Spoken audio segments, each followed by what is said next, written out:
Hello दोस्तों, आज के इस वीडियो में हम बात करेंगे उन 4 सिद्धांतों के बारे में, उन 4 प्रिंसिपल के बारे में जो हमारे भूतपूर्व राष्ट्रपति एपीजे अब्दुल कलाम सर द्वारा बताए गए हैं। उनका मानना था कि ये चारों नियम, ये जो 4 प्रॉमिसेस हैं, वो हर स्टूडेंट को और हर इंसान को खुद पर अप्लाई करना चाहिए।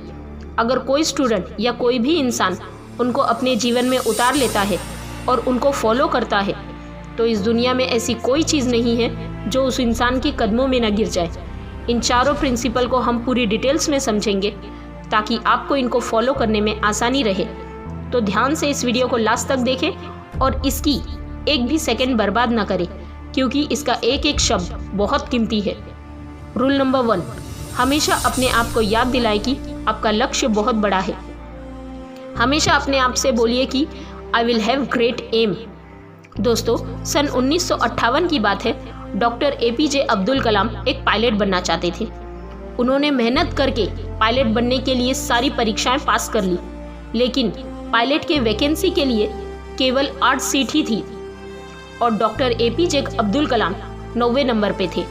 अब उनका सिलेक्शन केवल तभी हो सकता था जब उनके ऊपर के 8 कैंडिडेट में से या तो कोई अपनी वैकेंसी छोड़ दे या फिर मेडिकल में आउट हो जाए। लेकिन उनको इस बात का काफ़ी डिसअपॉइंटमेंट हुआ कि उनका केवल एक रैंक की वजह से वो सिलेक्शन से आउट हो गए।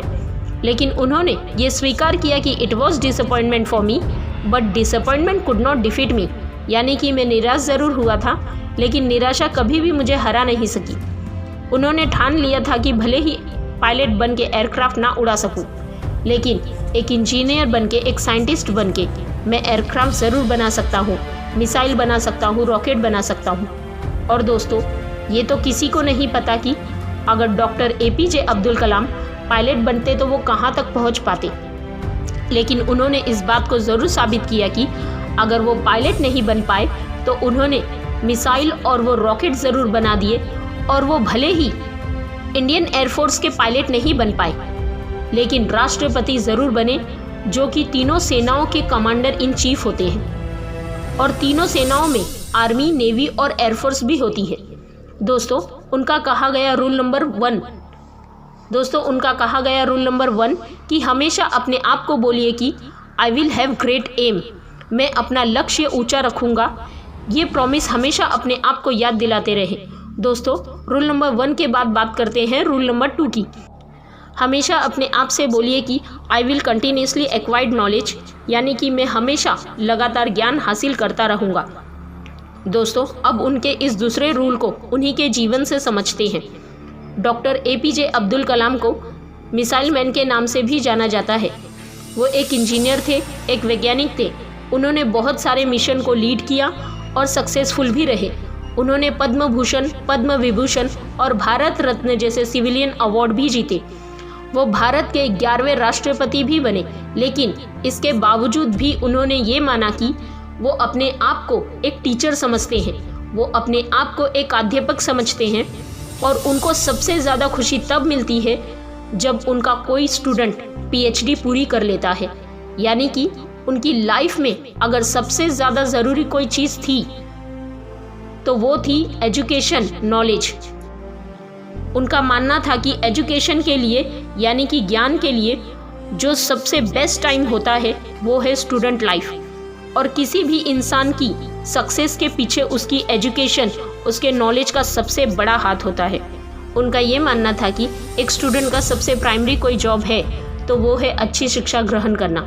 एक विद्यार्थी को एजुकेशन के अलावा किसी दूसरे चीज़ के बारे में नहीं सोचना चाहिए।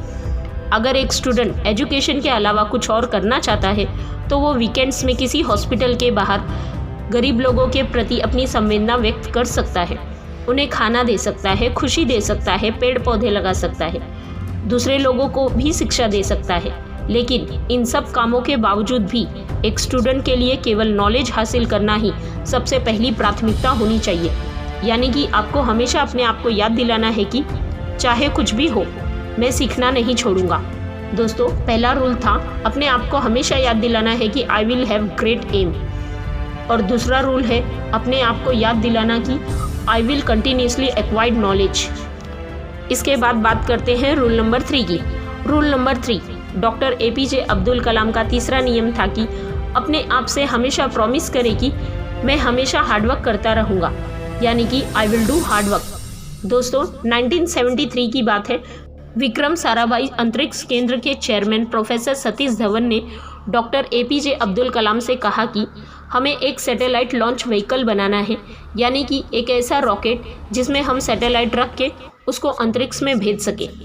डॉक्टर APJ अब्दुल कलाम ने इस काम को पूरी जिम्मेदारी के साथ स्वीकार किया। वो इस प्रोजेक्ट के डायरेक्टर थे, यानी कि पूरी टीम को उनके नीचे काम करना था। उनके नीचे 1000 से भी ज़्यादा दूसरे इंजीनियर थे और करीब 10,000 वर्कर थे। इनके अलावा भी ऐसे बहुत सारे लोग थे जो इनडायरेक्टली इस मिशन से जुड़े थे। इतनी बड़ी टीम को 6 साल का वक्त लगा प्रोजेक्ट शुरू करने से लेकर लॉन्च के दिन तक। 17 अगस्त 1979 इस तारीख को सैटेलाइट लॉन्चर का टेस्ट होना था। लॉन्च के 8 मिनट पहले सारा कंट्रोल कंप्यूटर के हाथ में दे दिया गया, लेकिन उसी वक्त एक चेतावनी आई कि लॉन्चिंग में कुछ दिक्कत है। लॉन्च के ठीक 4 मिनट पहले ये डायग्नोस किया गया कि लॉन्चर में कुछ लीक्स है, लेकिन उनकी टीम के जो एक्सपर्ट थे उनकी ये राय थी कि लीक्स के बावजूद भी रॉकेट में इतना सफिशिएंट ऑक्सीडाइजर है कि वो अपना लॉन्चर जारी रख सकते हैं। और मिशन लीडर होने की वजह से डॉक्टर कलाम को ये डिसीजन लेना पड़ा कि वो रॉकेट लॉन्च करेंगे। लेकिन लॉन्च के कुछ मिनट बाद ही वो रॉकेट किसी कक्ष में ना जाकर बंगाल की खाड़ी में जाकर गिर गया। 6 साल की मेहनत, हज़ारों लोगों के कई लाखों की वर्किंग आवर, जनता का पैसा, मिशन फेल हो गया 2 मिनट में। लेकिन जैसा कि doctor APJ Abdul Kalam rule number 3 में हमें बताते हैं कि हमेशा अपने आप को याद दिलाते रहें कि आप कड़ी मेहनत करते रहेंगे।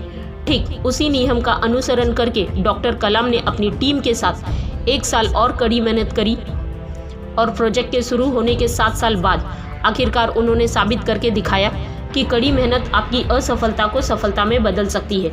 यानी कि दोस्तों हमेशा अपने आप से कहते रहे कि I will do hard work. अब बात करते हैं रूल नंबर 4 की। रूल नंबर 4 दोस्तों, जो कहानी मैंने आपको रूल नंबर 3 में बताई, जिसमें 7 साल बाद जाकर मिशन सफल हुआ, वहीं से निकल कर आता है रूल नंबर 4, यानी कि हमेशा अपने आप को याद दिलाते रहें कि आई विल प्रिजर्वेयर एंड सक्सीड। प्रिजर्वेयर का मतलब है लगातार काम करना, चाहे कितनी भी मुसीबत आए, कॉन्स्टेंटली आगे बढ़ते रहना, अपने शब्दों पर, अपने वचनों पर कायम रहना। किसी में इतनी हिम्मत ना हो कि आपके हौसले को कम कर सके। हम में से बहुत सारे ऐसे लोग हैं जिनकी आंखों में कुछ सपना है, जो कुछ करना चाहते हैं। वो काम करना शुरू करते हैं अपने सपनों पर, लेकिन समय बीतने के साथ साथ उनकी विल पावर कम होती जाती है। दोस्तों आपको किसी भी कीमत पे अपने हौसले को नहीं टूटने देना है। डॉक्टर APJ अब्दुल कलाम का मानना था कि आप तब तक अपनी जिद मत छोड़िए जब तक आप अपने लक्ष्य तक नहीं पहुंचते। और आपका लक्ष्य है आपकी यूनिकनेस, आपका सबसे अलग होना, आपकी पहचान सबसे अलग होना। और आपके इस यूनिक बनने के सफ़र में आपकी मुसीबतों का सबसे अहम रोल होता है।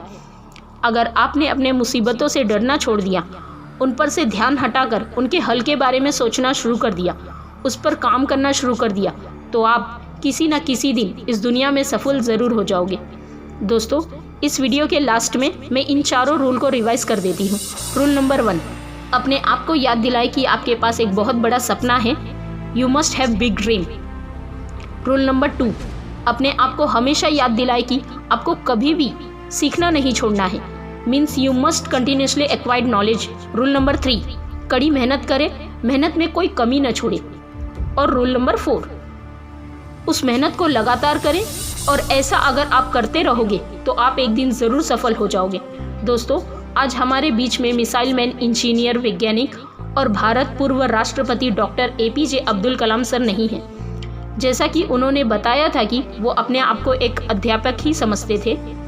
उन्होंने अपनी आखिरी सांस ली Indian Institute of Management Shillong के स्टूडेंट को लेक्चर देते हुए ली। इस लेक्चर का टॉपिक था creating a livable planet earth. वो 4000 वर्ड्स का उनका लेक्चर अनफिनिश्ड ही रहा। मानो उनका कहना ये था, जाते जाते कि वापस फिर आऊँगा लौट के, लेकिन प्रकृति के नियम को कौन बदल सकता है।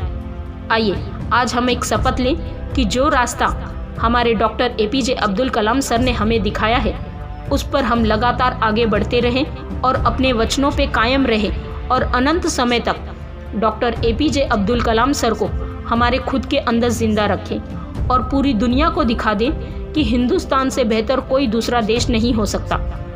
अपने सपनों का पूरी रफ्तार के साथ पीछा करते रहिए और देश में खुद के साथ साथ दुनिया में देश का नाम भी कीजिए। जय हिंद, वंदे मातरम।